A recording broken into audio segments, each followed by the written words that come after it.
HarperCollins and Harper Audio present Shameless, Republicans' Deliberate Dysfunction and the Battle to Preserve Democracy by Brian Tyler Cohen, foreword by Jamie Raskin.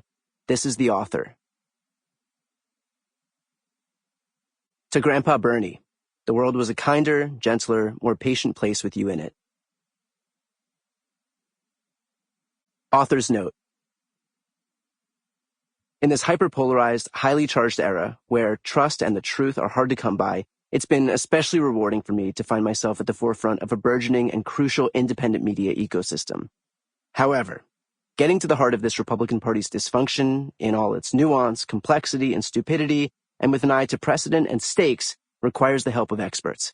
It would be immensely challenging for anyone to try to understand, let alone explain, our political landscape without conversations with and contributions from, ideally, a historian and professor, an international journalist and head of an independent media company who has become an authority on holding power to account, a preeminent constitutional scholar who is a sitting member of Congress, a renowned voting rights attorney, a former White House press secretary who is a news host on a major television network, a senior communications advisor to President Obama who excels at dissecting our political landscape, a member of President Biden's cabinet with firsthand experience of campaigns and a vision for the promise of America, and a former member of the U.S. Senate, preferably one who wrote for SNL and later penned a bestseller about how Rush Limbaugh is a big fat idiot.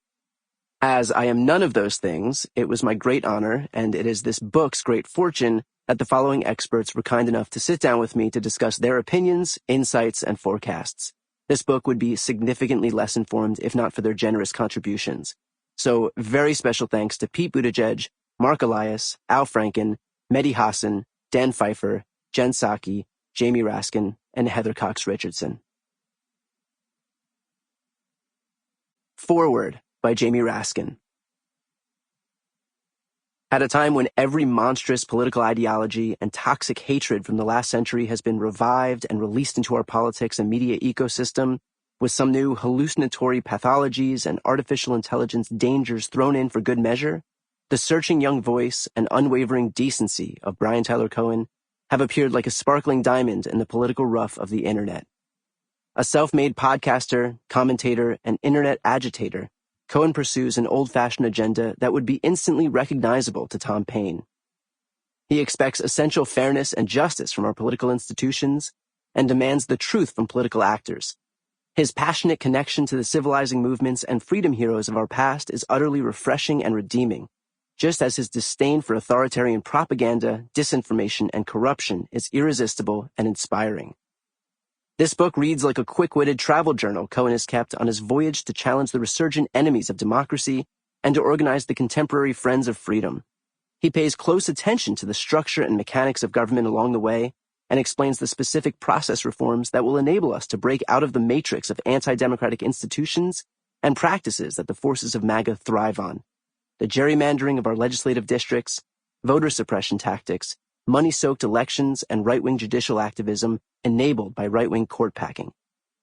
Through his odyssey, Cohen brings back good tidings and revived common sense.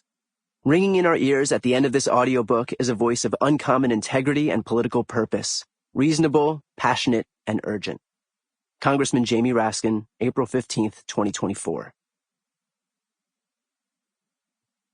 Prologue. Chaos in the Chamber. Alabama Congressman Mike Rogers, face flushed, beelined to Matt Gaetz and lunged toward him, his index finger pointed at the Florida lawmaker's face. Sensing a fight, another Republican congressman, Richard Hudson, came up behind Rogers, grabbing both his shoulders and ultimately palming the irate lawmaker's face in an attempt to hold him back. The sight of U.S. congressmen, from the same political party no less, preventing each other from engaging in a physical altercation drew gasps. Quite the feat in a chamber that has become all too accustomed to disorder. Kevin McCarthy had been walking away from Gaetz, but spun around amid the commotion. He had just lost the 14th consecutive vote in his bid for Speaker, a historic humiliation. Watching the scene play out and presumably calculating that the prospect of a physical brawl on the House floor wouldn't inspire much confidence in his ongoing bid to grasp the gavel, McCarthy took a few steps toward the turmoil before stopping, shoulders slumped, to merely absorb what was unfolding before him as Rogers was shuttled away from the scene. In an environment where optics are paramount, The implications of a fistfight on the floor of the House. Sample complete. Ready to continue?